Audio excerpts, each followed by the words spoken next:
असाधना और साधना, बाह्य दृष्टि हटाइए, अंतर्दृष्टि में सुधार कीजिए। बाह्य तो यंत्रों के द्वारा हो रहा है, अंतःकरण यदि सुधर जाए तो बाह्य सब सुधर जाएगा। हम बाह्य सुधारने की चेष्टा करने की वृत्तियां देखते हैं, ऐसा ऐसा, पर अंतर में हमारा निश्चय गलत है, कभी सुधार नहीं हो सकता। ये बहुत सूक्ष्म बात है। निश्चय सही है तो आप लड़ सकते हैं, बहुत काल तक लड़ सकते हैं और विजय को भी प्राप्त होंगे। पर ये सहज ऐसा नहीं कि आप 4 दिन साधन की और विजय प्राप्त हो गई त्रिगुणात्मिका माया पर, ऐसा नहीं। ये बहुत धैर्यवान उकताए हुए पुरुष का ये मार्ग नहीं है, धैर्यवान का है, साहसी पुरुष का मार्ग है। हारना तो है ही नहीं, निराशा तो कभी नहीं आने देना चाहिए। परम वस्तु की प्राप्ति में निराशा की कोई गुंजाइश नहीं। ये बार बार इसलिए कह रहे कि बहुत दीर्घ मार्ग है। हम कुछ दिनों तक संयम से रहते हैं, फिर हमारी वृत्तियां हमको परेशान करती हैं, फिर हम कोशिश करते हैं, फिर परेशान करती हैं। तो उपासक अगर उत्साहहीन हो गया, निराशा युक्त हो गया, तो फिर बहुत मुश्किल होता है।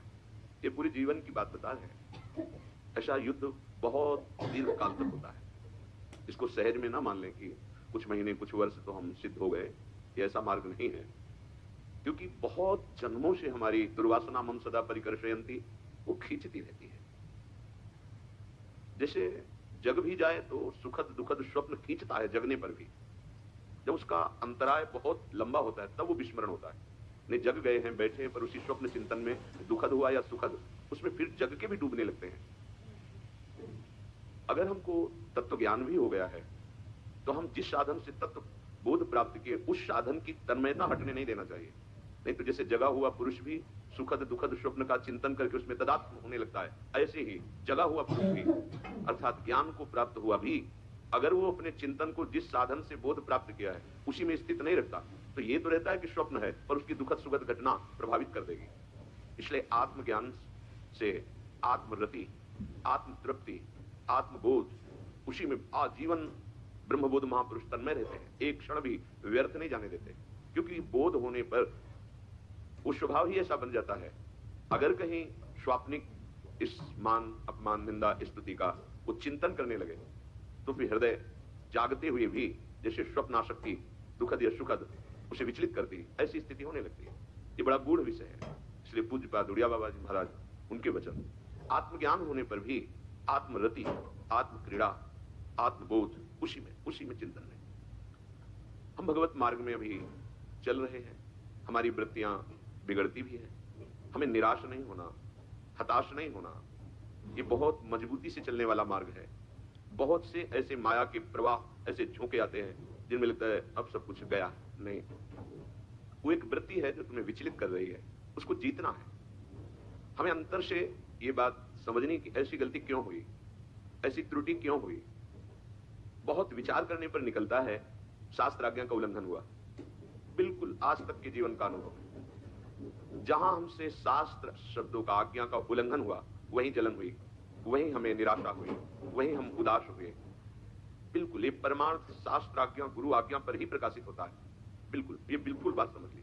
थोड़ा भी मनमानी आचरण ये विचलित कर देगा, आपको भ्रम पैदा कर देगा, ऐसा कोहरा अंधकार पैदा कर देगा कि सत्य मार्ग समझ में ही नहीं आएगा। ये बहुत दिव्य मार्ग है। ये शास्त्र वाक्य उल्लंघन हुआ कि अंतर ध्यान हो जाएगा, आपको समझ नहीं आएगा, उल्टी समझ हो जाएगी। ये बहुत चढ़ाई का मार्ग है। इसलिए कहा गया भगवत प्राप्ति अत्यंत दुर्लभ है। पर हमें इस दुर्लभता को सुलभता में बदलना है। हमें जो मानव देह मिला है इसे दुर्लभ मानकर निराश होने के लिए नहीं मिला है। श्रीपाद प्रबोधानंद जी महाराज कह रहे हैं, त्यक्तः सर्वोऽपि धर्मो हरि हरि न मन्यत् त्यक्तमेकं विकर्म। श्री कृष्णे तस्य नाम स्वथ तदनुचरे नागसामस्ति मेन्तः।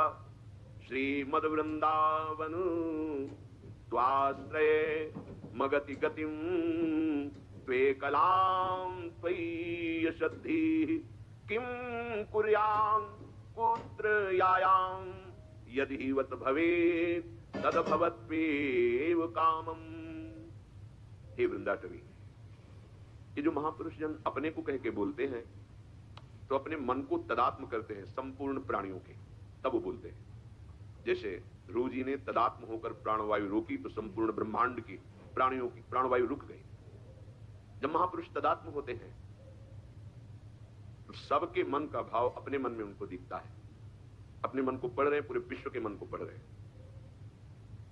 दूसरों के मन की कुछ वृत्तियां जान लेना है तो साधारण सिद्धियों के अंतर्गत होता है। दूसरों की वाक इंद्री लाखों को दूर से सुन लेना ये कोई बहुत बड़ी सिद्धियां नहीं। भगवत तत्व में स्थित होने वाला महापुरुष जो अपने मन को प्रभु में लगा करके चिंतन करता है तो संपूर्ण सृष्टि के मनों का रहस्य जानता है। तभी बार बार ऐसा बोल रहे हैं। ब्रह्मबोध होने के बाद फिर कोई अधर्माचरण नहीं होता। फिर ऐसा महापुरुष प्रियालाल के प्रेम में अनुरागी, धाम अनुराग, नाम, प्रियालाल के प्रेम में अनुरागी। प्रियालाल से प्रेम ये दूसरी बात है। प्रियालाल के प्रेम में अनुरागी, लाल ललना मिल यो सिरावत मोर, प्रियालाल के प्रेम में अनुरागी। इनको भला कहीं असत आचरण की वृत्ति भी उठ सकती है? नहीं। फिर ऐसा बोलते हैं तो ये हमारे लिए बोलते हैं, हमारे मन में तदात्म होकर बोलते हैं। कह रहे हे प्रभु, समस्त धर्मों ने मुझे ही छोड़ दिया, ऐसे आचरणहीन हो गए हम। कोई धर्म त्यक्तः सर्वोपि धर्मो, हे हरि हे हरि। मैं कैसे बताऊं, क्योंकि धर्म से चलने वाला राग रहित होता है।